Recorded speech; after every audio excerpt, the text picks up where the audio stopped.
Hi friends, 12th English எக்ஸாமுக்கு நம்மளுக்கு materials இல்லைனாலும் ஈஸியாக நான் கொடுக்குற மெட்டீரியல்ஸ் வச்சு நீங்கள் படித்து 90 அவுட் ஆஃப் 90 வாங்கலாம். அதுக்கு நீங்கள் சப்ஸ்கிரைப் பண்ணி வச்சுட்டு நம்மளோட சேனலை போய் செக் பண்ணி பாருங்கள். அதில் நிறைய வீடியோஸ் உங்களுக்கு யூஸ்ஃபுல்லாக இருக்கும்.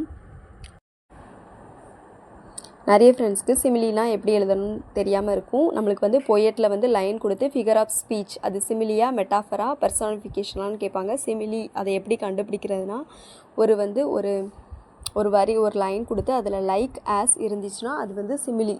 அந்த ஃபிகர் ஆஃப் ஸ்பீச் வந்து சிமிலின்னு அர்த்தம். இதை வந்து ஞாபகம் வச்சுக்கோங்க. அப்புறம் பெர்சானிஃபிகேஷன் அப்படின்னா பெர்சானிஃபிகேஷன்னா நான் லிவிங் திங்ஸ், அதாவது ஒரு உயிர் இல்லாத ஒரு பொருளுக்கு உயிர் கொடுத்து பேசுவது தான் பெர்சானிஃபிகேஷன். ஒரு லைன் இப்போ வந்து எ லிட்டில் விக்கெட் கேட், அதாவது இதில் வந்து விக்கெட் கேட்டுக்கு வந்து உயிர் கொடுத்து பேசியிருக்காங்க. அதனால இது வந்து பெர்சானிஃபிகேஷன். அதாவது லைக் ஆஸ் வரல, அப்போ அது வந்து ஆலிட்ரேஷனான்னு பார்க்கணும். ஆலிட்ரேஷன் இல்லாத பட்சத்தில் பெர்சானிஃபிகேஷனான்னு தெரிஞ்சுக்கணும். நான் லிவிங் திங்ஸ், அதாவது ஒரு நான் லிவிங் திங்ஸ்னால் உயிர் இல்லாத பொருளுக்கு உயிர் கொடுத்து பேசியிருந்தால் அது வந்து பெர்சானிஃபிகேஷன் ஆஃப் த ஸ்பீச். ரொம்ப ஈஸியாக இந்த சிமிலி பெர்சானிஃபிகேஷன் ஆலிட்ரேஷன் எழுதிடலாம். அதனால் இதை மிஸ் பண்ணிடாதீங்க ஃப்ரெண்ட்ஸ். வேறு ஏதாவது டவுட்டில் இருந்தால் கமெண்ட்டில் கேளுங்க.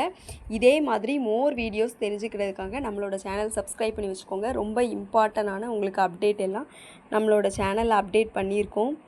அது எல்லாமே போய் செக் பண்ணி பாருங்கள். நெக்ஸ்ட் வந்து ஆலிட்ரேஷன் வந்துன்னா ஃபஸ்ட்டு 2 எழுத்து ஒரே மாதிரி இருந்துச்சுன்னா அது ஆலிட்ரேஷன் வேர்டு ஞாபகம் வச்சுக்கோங்க. ஏன்னு ஞாபகம் வச்சுக்கோங்க.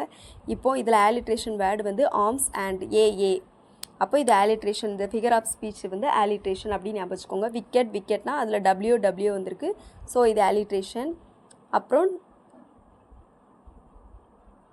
டேக் டோல்டு, அதுலேயே டேல் டோல்டு, அதுலேயே டின்னு வந்திருக்கு. இது எல்லாமே ஒரு தடவை நீங்கள் ரீட் பண்ணி பார்த்துக்கோங்க. இதுலேருந்து தான் கண்டிப்பாக உங்களுக்கு ஆலிட்ரேஷன், சிமிலி, பெர்சானிஃபிகேஷன் கேட்பாங்க. இதெல்லாம் ஸ்கிப் பண்ணால் பாருங்கள். இதே மாதிரி மோர் வீடியோஸ்க்கு நம்மளோட சேனல் சப்ஸ்கிரைப் பண்ணி வச்சுக்கோங்க. ஷேர் பண்ணுங்கள், லைக் பண்ணுங்கள். தேங்க்யூ ஃபார் வாட்சிங்.